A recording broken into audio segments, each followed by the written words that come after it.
Okay, guys, so welcome to the second week of international marketing. I'm going to go through the slides. I'm going to try and keep it relatively succinct and make points that I think kind of expand on the book material or are going to be kind of particularly emphasized or relevant in the exam. Now, the first part of the chapter really kind of overlaps with what we covered last class, so I'll just kind of cover it pretty quickly.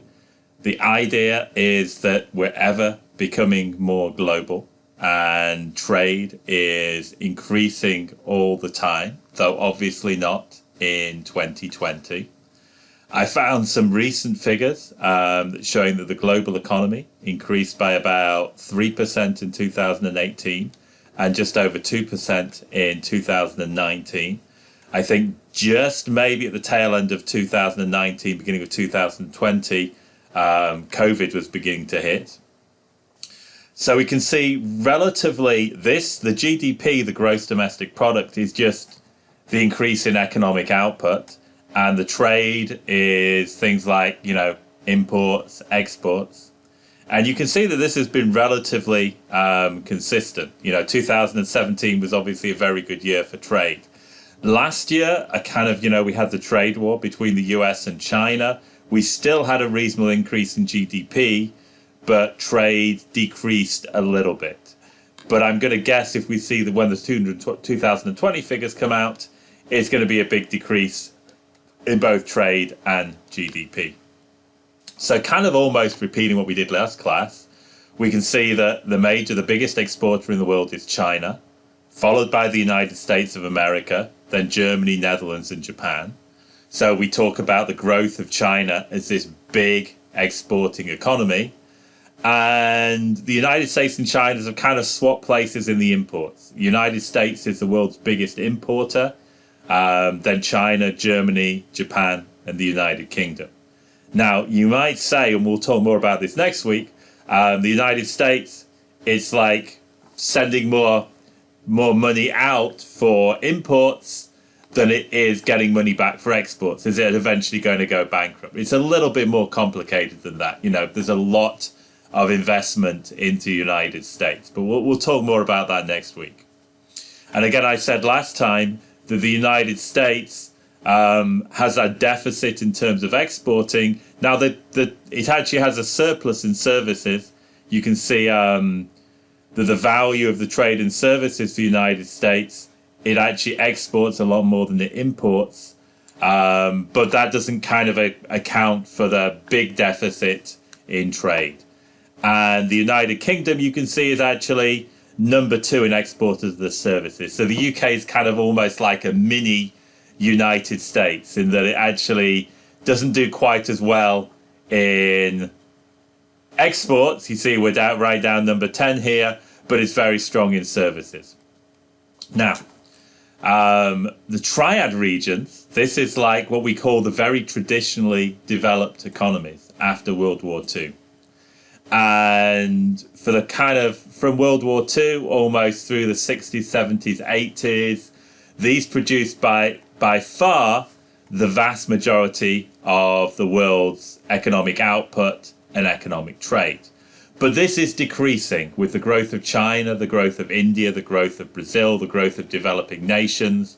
The triad regions are still very important, but they're relatively less important than they were a little while ago. Now, I actually created this graph from some of the latest figures using Microsoft Excel. I might actually make you create this graph on the second homework because Excel skills are good. And this is just showing the total world GDP versus the triad GDP. And you can see, let's even look back to 1990, not that long ago. I was still at school. And you can see here that the vast majority of the world GDP is from the triad nations, the Western Europe, Japan, and the US. But we reached the current time, and the triad only probably, I'm going to say, is about just under 50%. So the triad is now less than 50% of the world output. You can see this little graph here The triad is going up quite gently, and the total world GDP is going up at a much steeper angle. So what's kind of the result of these factors? One thing, why are we increasing in trade? And what does this actually represent? Well, one thing is there's an increasing interdependence of countries and economies. And there's a little example. I looked at kind of the current COVID crisis and some of the issues with this. When China actually shut down in the early part of the year, it hurt a lot of supply chains because a lot of supply chains go through China. So, for example, Procter & Gamble have around 300 different suppliers in China. So all your shampoos, all your personal products, a lot of these are produced in China, or there's actually kind of components from China that are utilized by other manufacturers. And car companies had a lot of problems because even if cars are manufactured in the US, not all the components are from the US. Some of those components may be from China. So the shutting down of one economy in the early part of 2020 actually had this kind of knock-on effect throughout the world. We also kind of have increasing competitiveness. And I'm going to give you kind of a little example for this. So just kind of give me a second, and I'll just kind of actually give you a quick example. Okay, so this is just a little example about, the competitiveness of the world markets and how companies have to watch out from competitors from any region of the world. Think about the major supermarkets in the world. The biggest one in the UK, the US, is obviously Walmart. And Walmart is based in the USA, but it's also moved, it's moved to Mexico and also kind of Central America.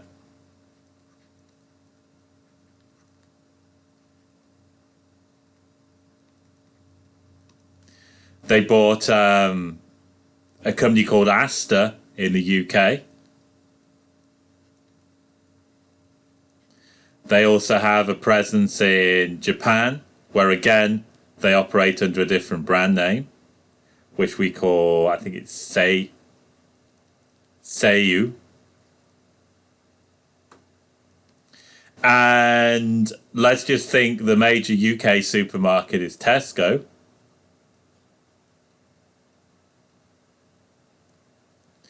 And that also, it's obvious its home market is in the UK. But it has major operations in Thailand, Eastern Europe,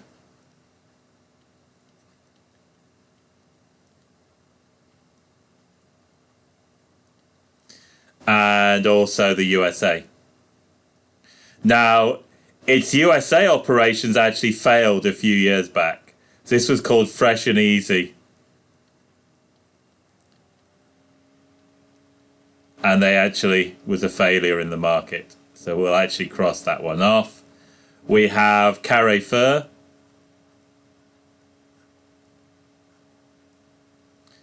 And again, they operate in Asia, South America, and they're big in Brazil. So they're quite big in Latin America. So there's probably some competition between Carrefour and Walmart in Latin America. And just when Walmart think, hey, we're safe, we're the leaders in the budget market in the world, nobody can actually touch us. What color do we have left? We have Aldi in Germany. And also Lidl have actually done a very similar. So what Aldi have done is they have this, very cheap, very bare bones brands you've never heard of. They're originally from Germany. And they actually moved a lot around Europe and they're increasingly moving to the USA, and they're trying to compete with Walmart on the budget area. So this is just kind of one little example of this kind of international, so we say, competition and international competitiveness. Walmart thought they were doing really well. They were ruling the budget segment of the US, but, they actually suddenly find themselves in competition from Aldi. So US and Japan are actually quite domestic economies. They're large economies, and the majority of it, we talk about the US trade deficit, but the majority of goods consumed in the US are actually produced in the US, and the imports and exports in the US is only kind of a small proportion of its overall GDP. And here's some figures. This is from the book. It's a little bit out of date. It says only 13.4% of what Americans consumed was imported in the US. Now, I actually found a nice kind of cool figure from the World Bank. And this actually incorporates both imports and exports. But it shows imports and exports in the US is about 26% of the overall economy. Now, let's look at somewhere different. Let's look at Ireland, 240%. Why is Ireland so high? Well, Ireland is a very internationalized economy. It has a lot of, US companies who use it as a base for Europe. So its kind of trade is over double its actually GDP. Let's look at somewhere else, somewhere I actually worked and lived. Singapore, 320%. Singapore is this major international trading hub for Asia. And again, let's go to Japan. And Japan, as mentioned in the book, is very similar to the US. And Japan doesn't actually have any figures at all in this in this map. This map is Japanless. Okay, so let's kind of move on. Okay, so another way beyond trade, beyond like selling and buying, of the world economy becoming more intertwined is this idea of foreign direct investment. And this is where, a foreign company actually invests in your country. So I'm going to give a few examples in a minute, but if you think of the major Japanese car manufacturing companies in Mississippi, that is an example of foreign direct investment. And this is from the book. This kind of shows, foreign direct investment. And again, it was saying the majority of investment was to developed economies up to maybe mid-2000s. But now the amount of investment is developing economies is over 50%, and the developed economies is less than 50%. So developed economy is obviously still important, but we have these big, rapidly developing economies. And I found you some updated figures. This is a report on, I found you some fun reports to read in your spare time. This is on foreign direct investment, and it has inflows and outflows. So you can say, and it's got 2019 and 2018. And interestingly, you see, the US has a big deficit on trade, but it actually has a lot of money invested into the US. So the US outflow in billions was 14 billion, but it had an inflow of 142 billion. People want to invest in the US because it's a big, stable economy with the US dollar. And you can see Japan is kind of a big investing country. Japan, you've got corporations with quite, well-known corporations, a lot of money, but a declining population, a declining domestic market. So Japanese companies are investing all over the world.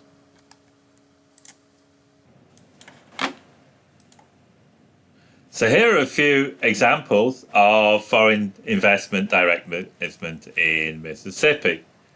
And so we have Toyota, we have Nissan, I try to find you a local one. This is EADS, kind of Airbus helicopters. Have I spelled helicopters correctly? I don't know. Which is actually in the Golden Triangle. And that actually links in with Mississippi State. Mississippi State have quite a strong actual engineering kind of aerospace operations, which is actually centered around the airport. We also have Yokohama Tire in West Point, Mississippi, and kind of a Danish company, Rockwool, which is in Bilhalia. So this is just an example of foreign direct investment.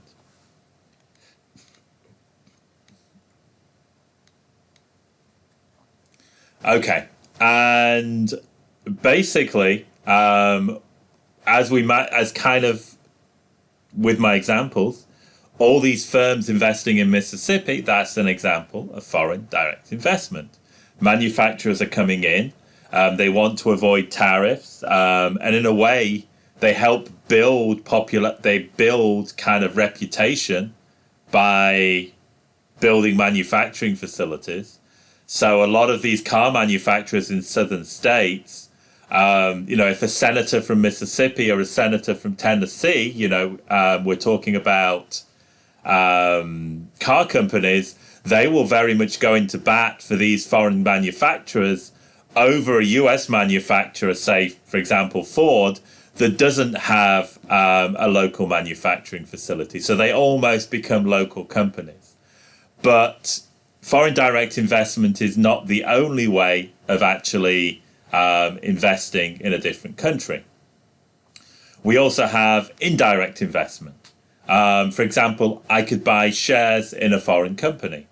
So if I'm in the US, I could buy shares in the Tesco supermarket.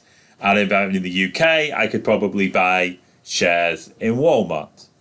Now, one thing the book talks about is how liquid investments are. So something withdrawable at short notice is a liquid investment. Now, obviously, I build a car factory. It's not very liquid. The car factory is there. A Toyota car factory is only of use really to Toyota. I can't suddenly just I can't put it on a website and just sell it to somebody else. And if we were in class, I would have had a little kind of quiz for you guys. And it's basically how liquid are the following investments. So just think about that for a second. And the most liquid is obviously buying shares in the New York Stock Exchange, because you can, as long as they're a relatively liquid stock, you can actually quite easily sell them again unless the company goes bankrupt. Then probably buying bonds. This is basically debt issued by the government. Now again, there's bond markets. They're not quite as liquid as stock, but usually I could buy it and I could sell it. Then I'd say maybe buying the Atlanta Braves, because it's not easy to sell a sports team, but it's probably of use to somebody else. I could sell it in its entirety to another rich person. And then finally, I've got constructing a factory to build cars. It's specifically designed to create Toyota cars. I guess somebody else could salvage some of it, but it's not a particularly liquid investment. And the last point, which I'll just kind of go over gently because we'll talk a lot more about this next week, is there is a big trade in currencies. Just to kind of give you an example of this idea of fluctuations in currencies, is in the Asian financial crisis in the late 1990s, a lot of the Asian currencies dropped by a long way compared to the dollar, like up to 80% compared to the dollar. So if I'm kind of investing in one of these countries and I've put money in US dollars and I get sales out in the local currencies, suddenly the dollar value of my sales is only 20% of what it was before. And what was a profitable operation is maybe now not a profitable operation. So currencies and trading currencies very strongly affect trade. But that's something that we'll talk about mostly next week. Something we will talk about this week is country competitiveness and, how competitive a country is. Now, I would say a competitive country has a good infrastructure. It's got an educated workforce. It has low corruption. I'm not going to have to pay bribes.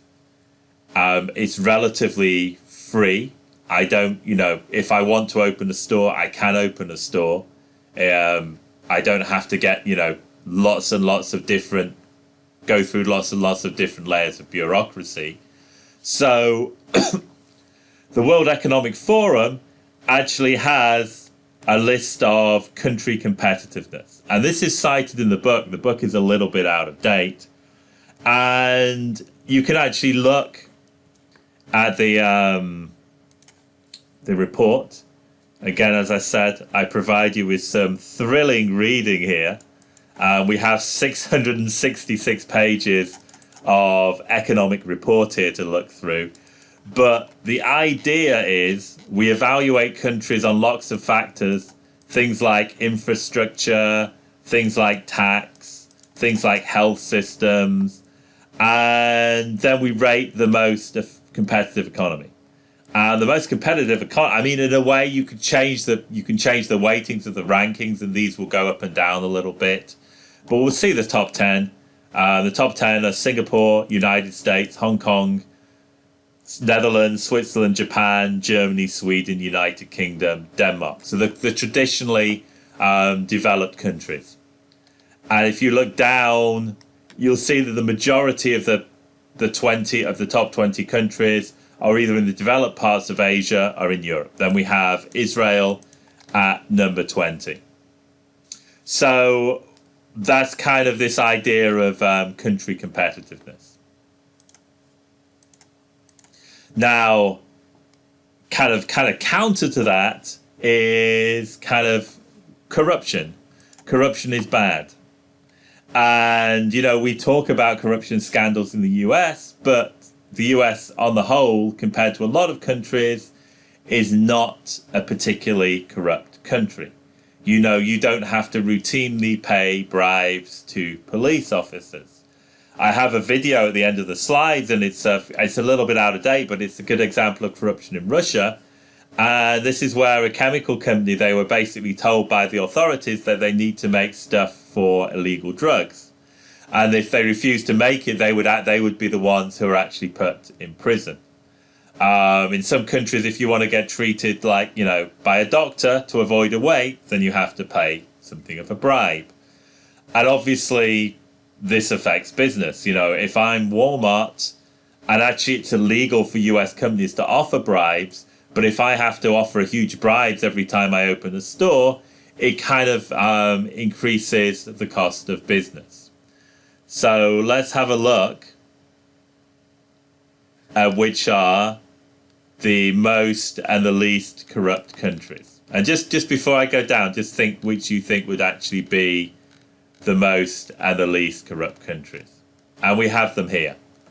The least corrupt countries, we have Denmark, New Zealand, Finland, Singapore, Sweden, and Switzerland.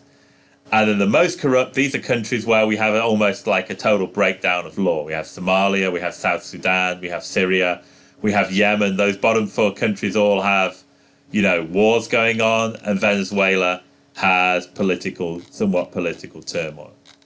So let's just kind of have a look and see where the US is. And the US is ranked 23rd. Let's just have a look. The UK. The UK is ranked 12th, and again we have Northern European countries ranked pretty highly, Canada ranked pretty highly. We look here, Botswana is actually the least corrupt country in Africa with 34. Let's have a look. Greece has traditionally been one of the more corrupt countries in Western Europe, but not so corrupt as some of these recent, East European countries. And Russia, I gave you the story about Russia. Russia has a kind of a relatively high degree of corruption.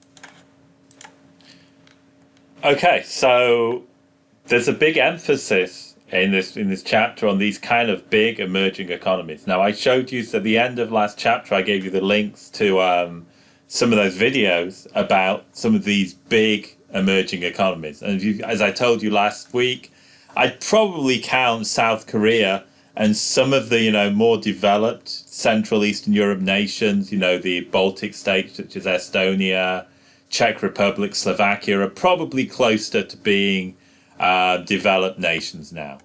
Now, we also have the BRIC, the big kind of emerging economies, Brazil, Russia, India, and China. And these tend to have, biggish populations and kind of just a lot of opportunity with growing middle classes. Now, what I'll do now is I'll just talk about it a little bit, the Cliff Notes version of some of these, just about these BRIC economies. So China has this GDP of 14.14 trillion. And it's interesting, updating the slides from last time I taught this class in like 2015, it had gone up by about 50% from 9 to 14 trillion. So it's a fast-growing economy. Population 1.4 billion, obviously the largest population in the world with a big middle class. Now, that population and the wealth is not evenly distributed. We have the kind of the top 10 cities with 4% of the population have approximately 20% of the purchasing power in China. But that's kind of dissipating a little bit. There's what we call kind of tier 2 and tier 3 cities in China that are increasingly, becoming more economically developed.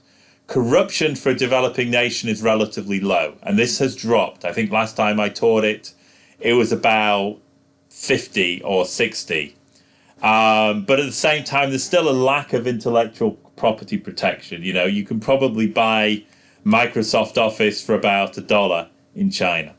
And China has quite price-conscious consumers. So it's like when the big, US supermarkets such as Walmart trying to move into China, they have to account for these consumers who constantly want good value. India. So India has almost a similar population to China, but a GDP, nominal GDP, about, a quarter of China's nominal GDP. Still a relatively high degree of corruption. What India does good, has a relatively educated middle class who can speak English.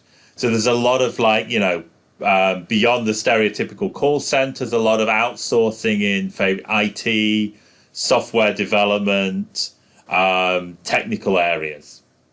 There is a high degree of bureaucracy in India. I'll give you a little story. I worked for Dow Jones in Singapore, and the techs, whenever they went to India, they usually had to, and this is a big Fortune 100 company, Dow Jones, they had to Fortune 500 company, Dow Jones, they had to kind of smuggle bits of technical equipment in with them and their clothes, just simply because to actually bring some simple technical equipment in would be a bureaucratic nightmare. And again, for example, big companies moving in because of the bureaucracy. I think Coca-Cola had some legal problems in India a few years back. And India has a top tier, very wealthy of 2 million, and then this big middle class of 60 to 300 million. And I thought this was pretty cool. This kind of had the different segments. We're going to talk about segmentation later in the course. The different segments of the Indian kind of market, and talks about what happened in 2005. Most of the population are in these bottom two segments. But as we get on to 2015 and 2025, we have this very big kind of growing middle class, a kind of huge consumer potential in India. So Russia, GDP of 1.6 trillion. And a population, I don't know where I put the population in, but a population of around just over 100 million. So a lower population than China or India. Now, Russia's little niche in the world is it's very rich in natural resources. So it's supplying natural resources to China and Europe. Some consternation and sanctions with the US at the moment. We talked about corruption in Russia, relatively corrupt for a developed company. For example, after the collapse of communism, a lot of what we call oligarchs, rich people, took over former state assets. But the government has tried to take control of these. For example, they took over Yukos oil from an oligarch. So there's still maybe unsure property rights. unsure rule of law in Russia. And I think I mentioned in the book, to deal in the Russian market, to deal with maybe Russian nationalism. Reebok donated to Russian schools and also to the Russian Olympic team. And Kodak spent some money on promoting brand awareness and public events. So that's the big emerging economies. Okay, so I apologize for this section. It is a little bit dry. It's on the the world trade agreements. I try to make things interesting with examples, but it's very hard to make trade agreements interesting. Okay, so we start with a little bit of history. So after World War II, the world was devastated. Countries thought, hey, we should trade a little bit more rather than war. They thought, if we traded with each other, we're less likely to go with war with each other. So in 1950, we had this general agreement on tariffs and trade. And the idea of this is we have this concept of normal trade relations, that countries should be able to trade with each other and have a very consistent set of tariffs. And the idea, this original GATT in the 1950, is it began to lower trade barriers. Now, following the GATT, we had the World Trade Organization.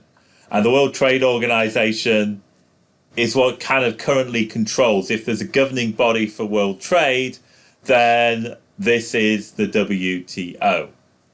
And the WTO actually is a regulatory body. A country can complain to another country about a trade dispute, and the World Trade Organization could allow another country to impose retaliatory sanctions because of one country breaking trade rules. So we have this, what we call statutory powers, in order to adjudicate trade disputes. So let's kind of give an example of this. Boeing and Airbus, these are the only two companies that make airlines in the world. So it's something of a duopoly. Boeing gets a lot of help from the US government, Airbus gets a lot of help from European governments. And there's constant fighting in the World Trade Organization. And I think the World Trade Organization ruled that America had unfairly given subsidies to Boeing, and Europe unfairly gave subsidies for Airbus. America imposed sanctions on Europe because of Airbus. And I think Europe is now going to impose sanctions on Boeing. Kind of the World Trade the World Trade Organization is going to be ruling on that, I think, in September. So there's a good book if you want to kind of read the history of this and the competitive environment and some of the controversies. We have Boeing versus Airbus by John Newhouse. To give an example, another example, and this is on steel tariffs. So in 2003, to help the US domestic steel industry in Pennsylvania, West Virginia, the US added steel tariffs of 8 to 30%. And in November, Europe complained, other countries complained, and they allowed these countries to impose retaliatory sanctions on Europe. And I think they threatened to apply tariffs on Florida and Michigan. I guess it's because a presidential election was coming up, and these were kind of swing states. So they threatened Florida oranges and Michigan auto manufacturing. And in December, the US removed the tariffs. Now, just if you think that was the end of it, it's just happened again. In 2020, we've just, you can read the article in the New York Times. We've just imposed tariffs on Canadian aluminium. Canada's going to impose retaliatory sanctions. I think the problem with that is it's going to help the US aluminium industry. But I think the US, for example, beer industry is complaining about this because the kind of competing tariffs are going to make their products much more expensive. So there's kind of swings and roundabouts. You can protect one industry, but sometimes it will actually hurt another industry. Okay, so we'll just take. Okay, so We talked about the current state of the World Trade Organization. You know, it's not perfect. We still have these kind of almost mini trade wars between different countries and tariffs and retaliatory tariffs, but it does kind of, create some overall infrastructure for managing global trade. Now, the WTO tried to actually introduce a new kind of round of talks and a new set of rules, but it's proved very difficult. To start off with, the previous round, this was when it was going back to the 80s, this is when the US, Europe and Japan pretty much controlled the huge amount of the world economy. And what they said pretty much went. But now you have the growth of other countries. We have 160 members in the World Trade Organization. It's very, very difficult to actually get countries to agree on anything. Things like farm subsidies. The US, Europe don't want to end farm subsidies. India was very worried about, cheap imports, like wrecking their agriculture sector. So it's been very, very difficult, and nothing has really been actually agreed over the last 20 years.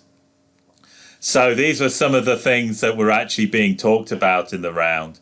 And particularly, I won't kind of go through every single detail.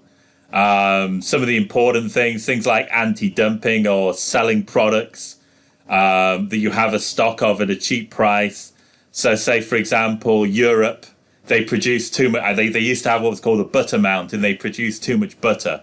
If you then went and sold that at less than it cost to produce in a different country, that would be called dumping. This idea of subsidies, and very important, the protection of intellectual property rights. And the previous round was in the 80s and 90s. This was before e-commerce. This was before the internet. So there's no real mechanisms for actually dealing with e-commerce. This is why Amazon sometimes gets in trouble, because they actually filter their sales through countries with very low taxes, because there's no real rules as to how e-commerce countries can actually operate. And the WTO, as I went with the previous examples, there is a mechanism there, but it's obviously not perfect. If it was perfect, we wouldn't have any trade disputes. And electronic commerce, things like software piracy, electronic services, this has been something that the WTO is trying to work on at the moment.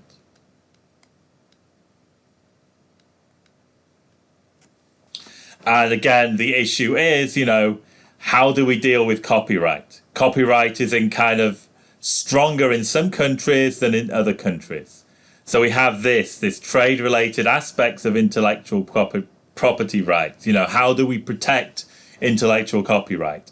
If I go to some developing nations, I might see a McDonald's that isn't in fact a McDonald's. It's just called McDonald's by the local owner, simply because there's very weak enforcement of intellectual property rights. So I thought this was kind of pretty cool. I found this was software piracy. And we found that there's piracy in the US. This is where you don't pay for software you've bought. Now, of course, none of you guys would do that. None of you guys would actually pirate music. We see in the United States, about 17% of software is pirated. And, software companies have become ever more sophisticated in that quite often your software will not operate unless you're connected to the internet and you can actually validate the software with a licensed server. But we go to China and 70% of software is unlicensed, is pirated. And we go to Indonesia and that figure's 85%. So again, developed nations would want, because they produce a lot of the software, they would actually want, as part of the kind of World Trade Organization next round, they would want improved enforcement of property rights and regulations. So again, this is very, very dry. To deal with all these issues, to deal with e-commerce, deal with companies like Amazon, we have this wonderful acronym, the United States Commission on International Trade Law. So here's another example, which I thought was pretty cool. Last time I taught the course in 2015, These were states where Amazon actually, you were forced to pay sales tax. If you didn't live in one of these states, just when you filed your tax return, you had to like declare what you'd bought online and pay your taxes. And that didn't really work because people really didn't declare their taxes. And now, pretty much any state that has a state tax, you've got to pay taxes on your Amazon goods. There's some states like Mississippi where if it's through a third party, you don't pay tax, but you look at that and you see pretty much every state you've got to pay Amazon tax, apart from the two states that don't actually have, or the three states, including Alaska hiding down there, that don't actually have a sales tax. Okay, so the final little section is, because the WTO is not perfect, it enables world trade, but they still have disputes. We also have regional free trade areas. And the idea is you have a local group of local countries that get together and they have a free trade area. So companies within that area can actually trade with one another. Now, the advantage of that is it creates almost like a big domestic market. The reason why a lot of US companies dominate, like Walmart, is the US is a huge domestic market. So Walmart can kind of expand throughout the US. And by the time it's expanded throughout the US, it's already the biggest grocery company in the world. And it has great power to move into different markets. So we have these different regional free trade areas. And these range from like loose agreements to, almost like the European Union, which is almost like a level of governance above country level governance. So we start off and this will be on the exam. So just make sure you read this. These are basically formal agreements to eliminate tariffs and custom duties. So an example of this would be NAFTA, which works and sometimes doesn't work. So the idea is between Canada, Mexico, and the United States, there's no duties. So you can build a car in Mexico, and there would be no duties in the US. The next thing is a customs union. And a customs union means that you have common external tariffs. Why do you need a customs union? Well, imagine that, for example, Canada had a 10% tariff on washing machines, and the United States had a 30% tariff on washing machines. If you're a Chinese washing machine manufacturer, you would send all your washing machines to Canada, and then from Canada send them to America, where there's no there's no tariffs. You only pay the 10% tariff. So the customs union means that everybody in the union has the same for tariffs from outside of the union. So an example of this is the ASEAN in Southeast Asia. Then we get to a common market. And beyond the tariffs, we remove all restrictions on the flow of capital and labor. Now, I asked the question in class, is NAFTA a common market? And the answer is no, because there is no, if you're Mexican, you don't have the right to live in the US. If you're a US citizen, you don't necessarily have the right to live and work in Mexico or Canada. So we have restrictions on the flow of labor.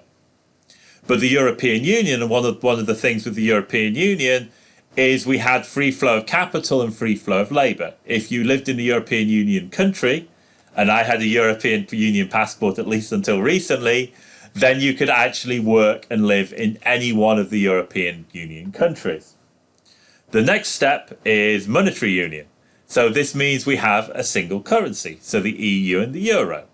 Now with a single currency, you generally have to, and we'll talk about this next week, you have to have a single central bank with a kind of a single interest rate. So monetary union means you've got this kind of convergence of economic policy. And I think it was, around 2000, all the European countries, they got rid of their own currencies and they implemented the euro.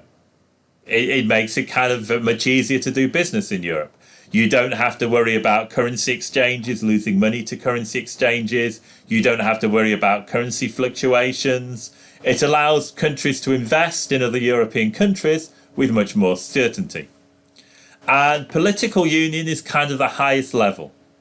And this means we actually have political integration. And I'm not sure the British Commonwealth is a good example because it's quite a loose tie. But I will give you European Union, again, is moving towards political union. Not completely, but there's a lot of laws, for example, labour laws, which all European countries need to implement. So there's a level of lawmaking, almost like we have the Congress in the US, followed by the state legislatures. Europe has almost reached that stage where we have a level of political union. Okay, so here's some examples. Here's the European Union. And unfortunately, the United Kingdom is now no longer in it. So this map is actually out of date. We have the Mercosur, which is a South American. So you can see that, interestingly, we have different unions within South America. We have Paraguay, Uruguay, Argentina, and Brazil. We also have the Andeans. And we also have a general overall South American free trade area. We have ASEAN, I talked about, which was all the countries in Southeast Asia. And we also have a degree of African integration. So we also have, depending on the countries, we have some, basic trade agreements within groups of countries, for example, in West Africa. But we also have an overall African Union, which is trying to implement trade between different countries in Africa. Okay, so this video has been long enough and we talked about it. I gave you the example of the multinational companies last week. And just this idea that US multinationals are becoming ever more important. And as I talked about last week, it used to be most multinationals came from the United States and Japan and European countries. And increasingly we're getting big Chinese multinationals and more multinationals from developing nations. But, it used to be that countries started out in a certain country and then became multinational, but particularly with internet firms, these are often born global. For example, Facebook, it was pretty much, it started in the US, but it was pretty much a global firm from the get-go. So with the growth of e-commerce, quite often companies are starting off as global companies rather than starting off as national companies and then slowly growing from country to country. Okay, so thank you very much, guys.